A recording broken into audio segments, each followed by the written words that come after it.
Have you ever wondered what could drive a person to just disappear, to abandon everything, turn their back on the life they've built, and never look back? Now imagine this. A mother, on an ordinary morning in Pennsylvania in 1978, takes her children to school and never returns. No goodbye letter, no trace, nothing, as if the world had swallowed her whole.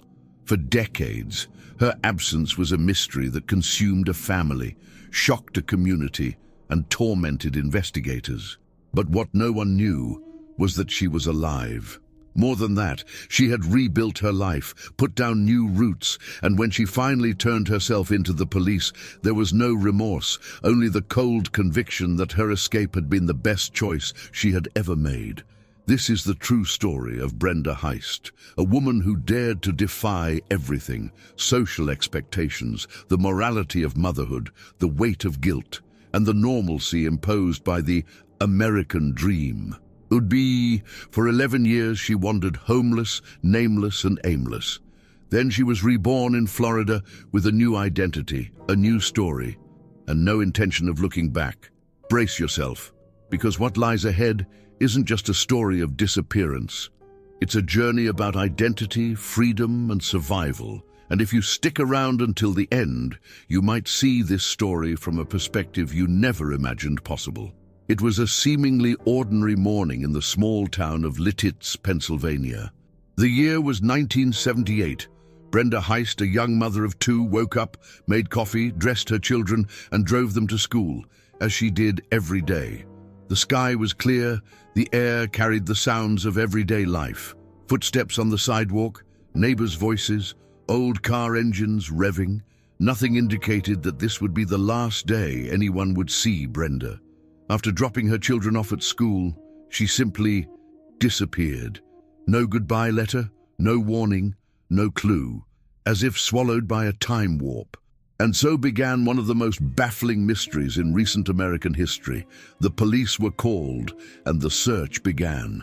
It lasted intense weeks, then months, then years. Brenda's husband, Lee Heist, went from despair to resignation. The children, too young to understand, grew up without their mother, harboring doubts and silent traumas. For the investigators, anything was possible: kidnapping, homicide, accident. But none of the hypotheses held water. Brenda had vanished like smoke. Deep down, only one suspicion remained, difficult to accept. What if she had left of her own free will? The most disturbing detail: Brenda had until then been the picture of normality. An ordinary woman, a devoted mother, a present wife. Nothing indicated an imminent emotional collapse, but like so many silently dissatisfied lives, there were cracks no one saw. The marriage was in crisis. The pressure of domestic life suffocated her. Expectations about what it meant to be a wife and mother weighed like shackles, and maybe, just maybe, that morning was the breaking point. There wasn't a fight, a farewell, or a final goodbye. There was, rather, a moment of decision. A moment in which she chose to disappear. She chose the abyss of uncertainty over the prison of predictability. While the newspapers splashed her face and the city speculated about her fate, Brenda was no longer Brenda. In fact, on the streets of Key West, Florida, more than 1,000 miles away, she slept in plazas, begged for food, cleaned houses, and lived with strangers. She traded the comfort of her identity for a new chance, even if it cost her everything. For 11 years, she was nobody, a shadow among the crowds, a lost soul who, curiously, found in her invisibility a form of freedom. And it was in this complete absence that she rebuilt something many never would: a new life, without traces, without a past, without the need for justification. But while she was being reborn, her family was falling apart. Her husband, in shock, faced moral and social trials. How dare he move on? How dare he request his missing wife's death certificate so he could legally rebuild his life? Her children, in turn, grew up with the burden of an absent mother. They harbored hope. They harbored anger. And in the end, they had to accept what society told them: she was probably dead. But she wasn't. During this time, Brenda created a new identity. She became a different person. She worked as a maid, shared houses with strangers, lived on the margins of society, and even there, in conditions that many would find intolerable, she said she felt more alive than she ever had before. It wasn't perfect, it wasn't comfortable, but it was hers, a chosen life. A life in which she was no longer forced to play roles. She was no longer the frustrated wife. She was no longer the failing mother. She was just herself. This reconstruction, shocking as it may seem, didn't happen overnight. It was a painful, lonely process of constant survival. But with each step, there was a strange kind of peace. A peace that came from the fact that, for the first time, she didn't owe anyone an explanation. And that's what makes her story so deeply disturbing. Brenda's disappearance wasn't an act of madness, but of lucidity. A lucidity that only those on the brink of collapse can understand. And then, after 11 years of homelessness, she decided to take another step, establishing herself with a new identity, getting a steady job, renting a room of her own. The woman who disappeared in 1978 was beginning to exist again, not as Brenda Heist, but as someone completely new. And surprisingly, she wasn't hiding out of fear. She was hiding by choice, a choice that for her was liberating. And this is where the burning question arises. Don't we all, on some level, secretly desire this rupture? Not so radically, of course. But how many live trapped in lives they didn't truly choose? How many follow the path of what is expected, of what is right, while inside they scream for an escape route? Brenda had courage, selfish courage, yes, but courage nonetheless.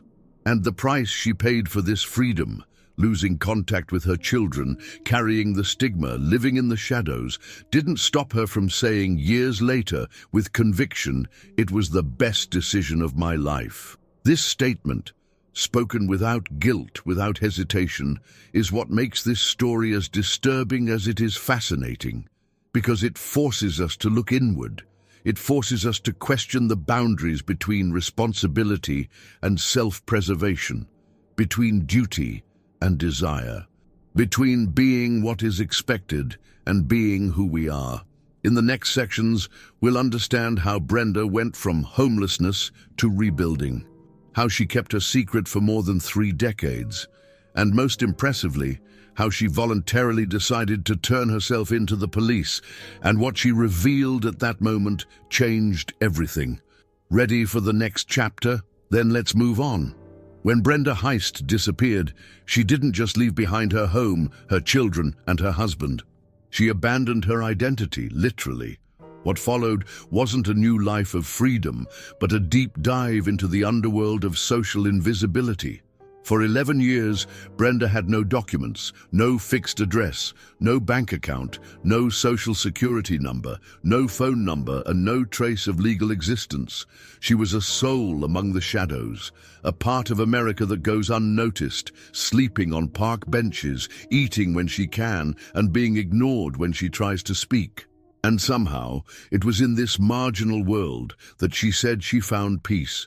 She ended up in Florida, an almost symbolic destination, as the state is known as much for welcoming new beginnings as for hiding secrets.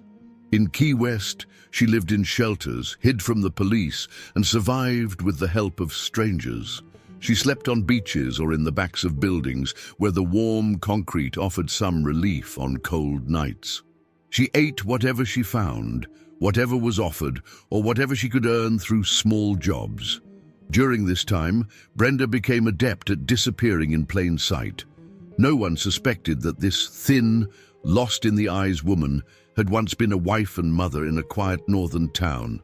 She didn't introduce herself as Brenda. She avoided any contact that required a story, a last name, proof that she was someone, because at that point, she was no longer. She had dissolved. But what's surprising is that, even in poverty, she claimed to be experiencing something new, autonomy. For the first time, no one told her what to do, how to be, or who to be. The weight of her social role had disappeared. The pain of the past still lingered, of course. The longing for her children, the silent remorse, the memory of a life that seemed to belong to someone else. But these pains coexisted with the lightness of anonymity. In her own words, she didn't feel missing, just finally free. It's a cruel paradox, because while she hid, her family searched tirelessly for her. The children grew up believing something terrible had happened. Her husband was socially judged, morally questioned, investigated as a suspect. Her absence destroyed lives, but at the same time, it saved hers. During those 11 years, Brenda experienced what few do, the harsh reality of life on the margins. She suffered abuse, went hungry, and faced untreatable illnesses, and yet she resisted. She found small, temporary jobs, washing dishes, sweeping sidewalks, carrying boxes. Sometimes she was taken in by homeless communities. Other times she was chased out of parks by police officers. And through it all she built shells. A shell against the cold, against the guilt, against the longing. A shell against the judgment she knew would come if she were ever discovered. And surprisingly, it was this time like no other that prepared her to be someone again. After more than a decade living on the margins, something changed. Brenda met people with whom she developed a bond. Nothing deep, but enough to trust her with her new name, her rewritten story. She began working steadily as a housekeeper. She managed to rent a room in a trailer park. For the first time, she felt safe. She began to live with more dignity, even without documents. Even though she was still hidden, even though she was still absent from the lives of those who sought her, there were no plans to return. There was no desire for reconciliation. There was only the present. And for her, that was enough. However, like any secret that lingers too long, the weight began to become unbearable. Not because of regret, that word for her never had a place, but because of the exhaustion of living a lie all the time, keeping the story straight, avoiding deep looks, dodging simple questions. And then, in 2013, something unusual happened. Brenda decided to turn herself into the police, not because she was discovered, not because she committed a crime, but because she wanted to rest from the mask, from the escape, from the absence. She wanted finally to tell the truth. She walked into a Florida police station and said, "My name is Brenda Heist. I've been missing since 1978. The officer, upon hearing this, didn't immediately understand. He thought it was an old, closed case. But when they checked the records, shock gripped the station. She wasn't just telling the truth. She was the very enigma no one had been able to solve for 35 years. The woman who vanished without a trace had returned, of her own free will, with the serenity of someone who has nothing to hide, even after having hidden everything for so long. The family's reaction was mixed. Her children, now adults, didn't know whether to cry or rebel. Her ex-husband refused to have any contact. Society was divided. Some saw her as a woman who saved herself, others as a mother who abandoned her own children. But for her, none of that mattered. She had done what she felt she had to do to survive. And even in front of the cameras, the press, and the public's morbid curiosity, she didn't back down from her statement, "It was the best decision of my life." And herein lies the discomfort. Because if it were a crime, there would be clear villainy. If she were a victim, there would be easy compassion. But Brenda was neither. She was an ordinary woman who broke with everything, who chose chaos to escape her emotional prison, who turned her back on a world that suffocated her and, amid the ruins, built another. This is what makes her story so powerful, because it forces us to ask, are we truly free? Or are we simply playing safe roles while, deep down, we wish to disappear? If you thought the most shocking part was over, wait for what's to come. Brenda Heist's confession fell like a bombshell when she walked through the police station doors in 2013 and calmly said, "I'm Brenda Heist, missing since 1978. The officers couldn't tell if they were dealing with a sick joke, a mentally unstable hoax, or in fact, one of the greatest disappearance stories in modern American history.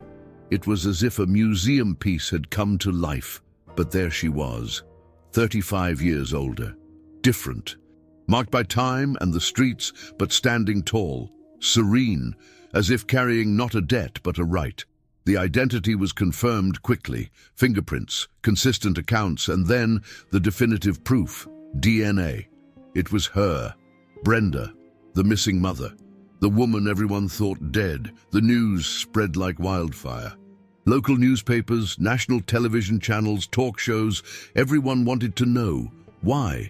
How could someone simply abandon their own life, their children, their home, and then return as if nothing had happened? But Brenda wasn't seeking commotion, nor forgiveness. She simply wanted closure on a story that, for others, had been left hanging for decades, but for her was already history. She was placed in temporary custody, not for committing a crime, but to ensure her safety and mental health. There were days of evaluation, delicate interrogations, and attempts to understand if there was more to the escape. But there wasn't. There was no conspiracy, no kidnapping, no abuse, no organized crime, no elaborate theories that investigators had entertained over the years. There was simply a woman in emotional collapse, suffocated by a marriage on the brink of divorce, by fear for the future, by the burden of domestic life, who decided to break her own story in half and write another. The family's reaction was, as expected, explosive. Lee Heist, the ex-husband, refused any contact. He told the press that he considered his wife dead and that she was no longer a part of his life. His children, now adults, were divided. His daughter, who was only 8 years old when Brenda disappeared, cried when she discovered her mother had been alive the whole time. But they weren't tears of joy. They were tears of anger. She never tried to look for us. She just disappeared. And his son, more reserved, preferred silence. Neither of them wanted to see her, and Brenda didn't insist. Perhaps most intriguing was her lack of regret. When asked if she felt guilty, she coldly replied, "No, I don't regret it. I did what I had to do. At that moment, it was the only way out I saw." For many, this statement was unacceptable, an affront to motherhood, to morality, to family responsibility. But for others, especially women who found themselves trapped in suffocating relationships, Brenda became a kind of dark symbol of liberation. Not an example to be followed, but a cruel mirror of unconfessed desires. Behind the scenes of the public outcry, Brenda's life entered a new phase. After being released by the authorities, she was taken to a shelter in Florida, away from the media, where she received psychological support and protection. The state had no legal reason to keep her detained. She hadn't committed any crimes, she had simply disappeared. Still, there was an open wound, that of emotional abandonment. Something the legal system doesn't punish, but society does. For months, she lived in silence. She declined paid interviews, refused appearances on sensationalist programs, and didn't seek fame. She simply wanted closure. She said she wasn't looking for reunions or reconciliation. Her priority was maintaining the new life she had built. Even though the truth was now known, she would remain a grandmother, living discreetly, surrounded by people who didn't judge her for her past, but who knew her only as the hard-working, calm woman who always worked her shifts and paid her rent on time. For the public, however, the story was difficult to accept. The American imagination, so attached to the ideal of the sacrificing mother, of family above all, didn't know how to digest the case of a woman who, consciously, chose to leave and never return. The media tried to paint portraits. Some demonized her, others romanticized her. But Brenda didn't fit into any simplistic narrative. She was an off-script figure, whose decisions forced everyone to face uncomfortable dilemmas. Is every escape cowardice? Or are escapes truly life-saving? And then came the most anticipated interview, the only one Brenda agreed to give, months after her reappearance. in front of the cameras, with her grey hair, sun-scarred skin, and direct gaze, she showed no emotion. She spoke slowly, as if in no rush. She said her greatest pain was losing her children, but that, even so, she had no regrets. "I'd rather be a missing mother than a dead mother inside," she declared. She said she tried to kill herself before disappearing, that she lived for years in depression, feeling suffocated with no way out, and that, on that day in 1978, she sat in a park and began to cry, until a stranger offered her a ride, and she got in the car and never came back. This revelation changes everything, because it transforms Brenda's disappearance into something almost symbolic. It wasn't just a physical escape, but an emotional death, followed by rebirth. What she did wasn't heroic, it wasn't noble, but it was human, in its rawest, most selfish, and most real form. Today, Brenda lives under a different name, discreetly. She's a grandmother of 6, she works in menial jobs, and when asked again if she would go back if she could, she smiles slightly and replies, "No, because it was the best decision of my life." And this phrase resonates not as a provocation, but as a confession many cannot forgive, but few have the courage to make. Brenda Heist's story isn't just a newsworthy curiosity or a mystery solved decades later. It's actually a kind of warped mirror of our society, an uncomfortable reflection of the silent pressures, the hidden pain, and the escapes that leave no trace, but leave their mark. When she declared, with almost icy serenity, that disappearing had been the best decision of her life, she wasn't just closing a personal cycle. She was, albeit unintentionally, throwing a stone into the lake of social expectations, traditional family structures, and cultural conventions that sometimes suffocate more than they protect. Brenda didn't run away for adventure. She ran away because she was on the verge of collapse.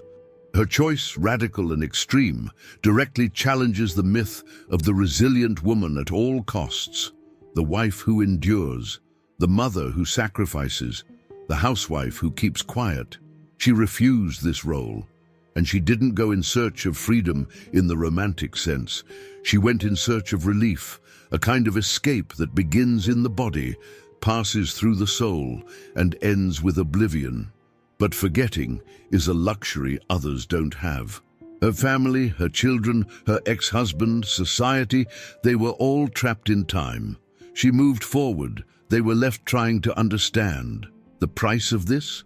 Incommunicable, because there's no exact measure for abandonment. While she found a way to rebuild herself on the streets, her children grew up with holes in their identity. Their mother's absence isn't just physical, it's emotional, social, and symbolic. Every school party, every birthday, every unanswered question. The silence becomes a constant ghost. And yet, Brenda asserts she wouldn't have done it any other way. This is the contradiction that doesn't fit in textbooks. Because if there was no repentance, there was no victory either. There was only survival. But perhaps most disconcerting is the public's reaction. Because, around Brenda's story, thousands of interpretations have emerged. Some that saw her as a lost woman, others as a liberated woman. And this says much more about us than it does about her. It says much more about how we judge the suffering of others, especially women's. It says much more about how we demand coherence from those who are collapsing, how we demand sacrifice from those who no longer have strength. Brenda has unintentionally become an allegory for something much greater, the right to disappear. We live in an era that values exposure, performance, and constant image building. Disappearing is almost an existential crime. Not updating your social media, not responding to messages, not maintaining the productivity cycle, all of this is seen as a deviation, a failure. And then this woman appears, from another generation, from another logic, who literally disappeared from the map for 35 years. No trace, no status, no check-ins. And she came back saying, "It was the best thing I ever did for myself." This sentence is a direct affront to the system. And that's why her story is so disturbing, because deep down, we've all wished we could disappear, even if only for a moment, even if only from the weight of being who we're expected to be. Brenda paid a price. She paid with the years she lost, with the children she couldn't see grow up, with the grandchildren who may never call her grandmother. But what she gained, according to her, has no name. It's a raw, unvarnished freedom. Not glamorous, not celebrated, but real. And this truth, however indigestible, cannot be ignored. It's the portrait of a woman who lived outside the script, who chose chaos over control, and who, despite everything, claims to be at peace. For society, Brenda's case is a moral enigma. She didn't break laws, but she broke invisible codes. She didn't hurt anyone with her hands, but she deeply wounded them with her absence. And yet, when we look at her life, we don't see a criminal. We see someone who couldn't take it anymore, and who had the courage or the despair to leave. Ultimately, this story forces us to ask uncomfortable questions. What does it mean to be free? What does it mean to be a mother? How far should someone go to maintain their sanity? And even more so, do we have the right to judge someone who did the unthinkable, simply to stay alive? The world loves stories of redemption, of return, of reconciliation. But not all stories follow this path. Some end in silence, others in rupture.